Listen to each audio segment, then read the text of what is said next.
Hello and welcome to part 1 of my interview with world famous composer Anthony Inglis, shot at the Merger Han in Mayfair, home of the world's oldest sandwich and some very long noodles.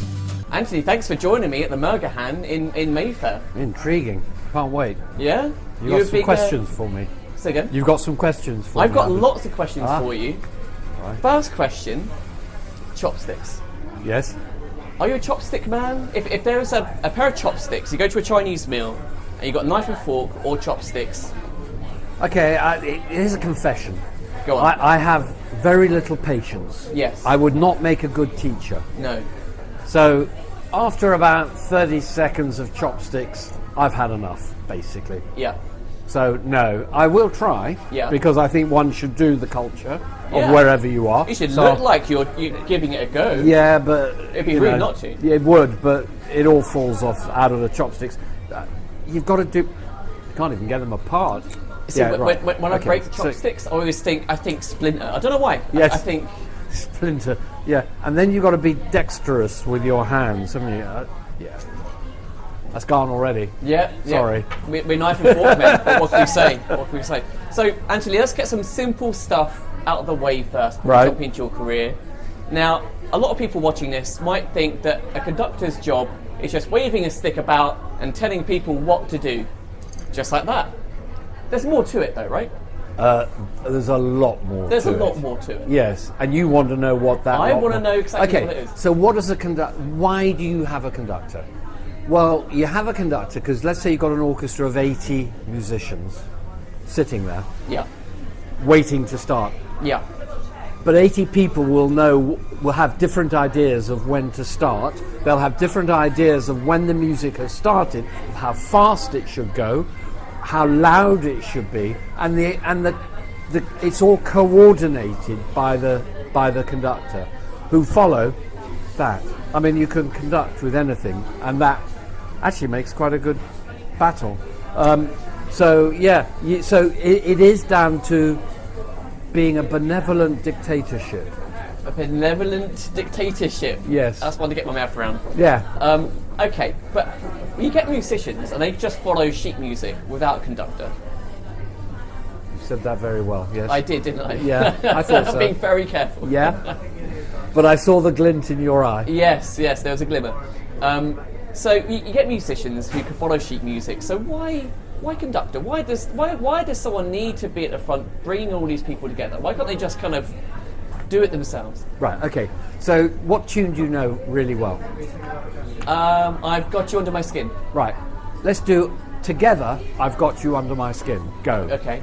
I've got you. No, but how did we start? We didn't start together. Oh, wait. Start. Oh, okay. So how do you start? So you're giving an indication of what a conductor does. Ah, boy. So, doing the beats. So yes. Yes. It is tempo. So you've now given me a tempo. So okay. Go on. I got you. See, I didn't know when you were going to start. Okay. So you have to now give me an indication of when you want me to start. Okay. Whoa! This is hard. It's trickier than you think. There you go. It is. It's a very good demonstration of what a conductor does. Mind blown. I now understand. Good. A conductor and then, yes. Are you going to start loudly? Are you going to start softly?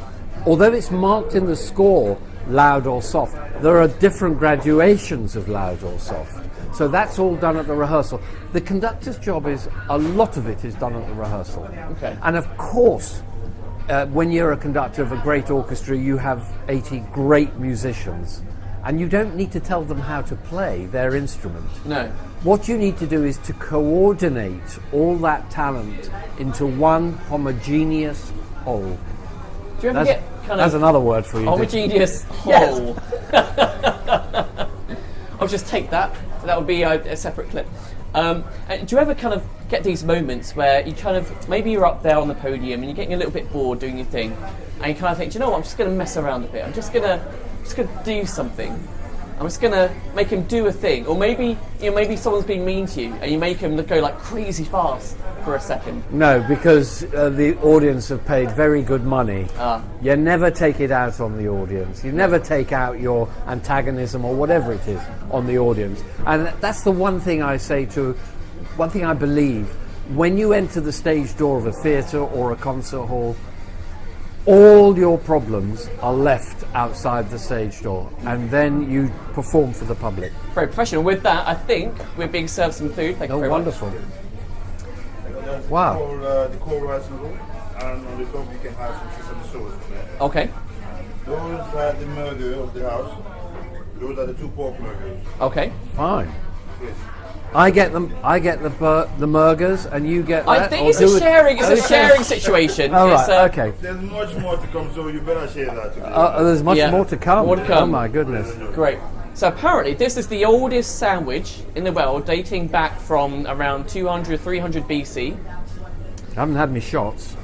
Say again. I haven't had me shots. Okay, well there's a toilet quite close by. All right. Okay. Just good. in case. But I'm sure you won't need it. It's- Because it looks and smells So it's delicious. the recipe, the idea is the oldest The oldest known to man sandwich. sandwich. Except the Earl of Sandwich, of course, was 19th century. Well, yeah, this is years before him. Right. Years So and it years wasn't before called him. a sandwich. It What was was it the called? Murgahan, I think. The Murgahan. Yeah. Hence the name of the restaurant. Hence the name. They're Okay. clever here. They're clever. Would you And- like to take your Yes. first bite? What's that? These are very, very long noodles, and they make these in the store too. Everything you see here, the bread, the pork, the noodles, they make it all here. Wow. Yeah. So So- you're gonna try that. I'm gonna try Murgahan. And what happened to the knives and forks? Oh man, who needs knife and fork? Oh, really? It's YouTube. I- People don't care about knives and forks. I do. So, oh wow. That's a good sandwich. Might be old, but that's a top sandwich. Now, I want to get on to your family. Where's the tomato ketchup? Where is the ketchup? We've got I don't want it really. I don't we got want soya. Do you want soya? it. Yeah, I think that might. I Yeah, think it okay. needs a little bit of. A little bit of something. Yeah. Okay. I don't want to break it though. Okay. Oh look. So while you're soyering your Yeah. new word, soyering, Yeah. your sandwich.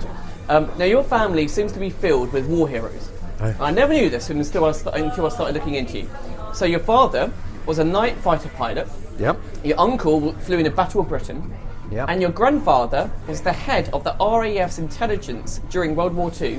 Yeah. And he was on Hitler's hit list. Yes. Now, if you want to score the ladies back in the war, I think there's one list you want to be on, and it's Hitler's hit list. That's a great list. Yeah. Now, And given- the other grandfather was Yeah. number 2 to Dowding at the Wow. outbreak of the war. Wow. And he was there. You know, he was in charge of fighter command. So he was at Bentley Priory, number 2 to Dowding. But he rowed with Dowding, and was sent to Coventry, although in his case it was Blackpool. And he was, gradually put out to pasture, and then became air correspondent of the Daily Telegraph, actually. So for the last part of the war. So yeah, it's quite, but fascinating because it's 100 years now. This year. Oh, we got since, more. We got more. Since the RAF was formed. 100 years. Oh wow. Wow, fantastic. We're going to need some cutlery. Sorry. Cutlery, a knife, fork, Okay, yeah. spoons, things. Yeah. Thank you.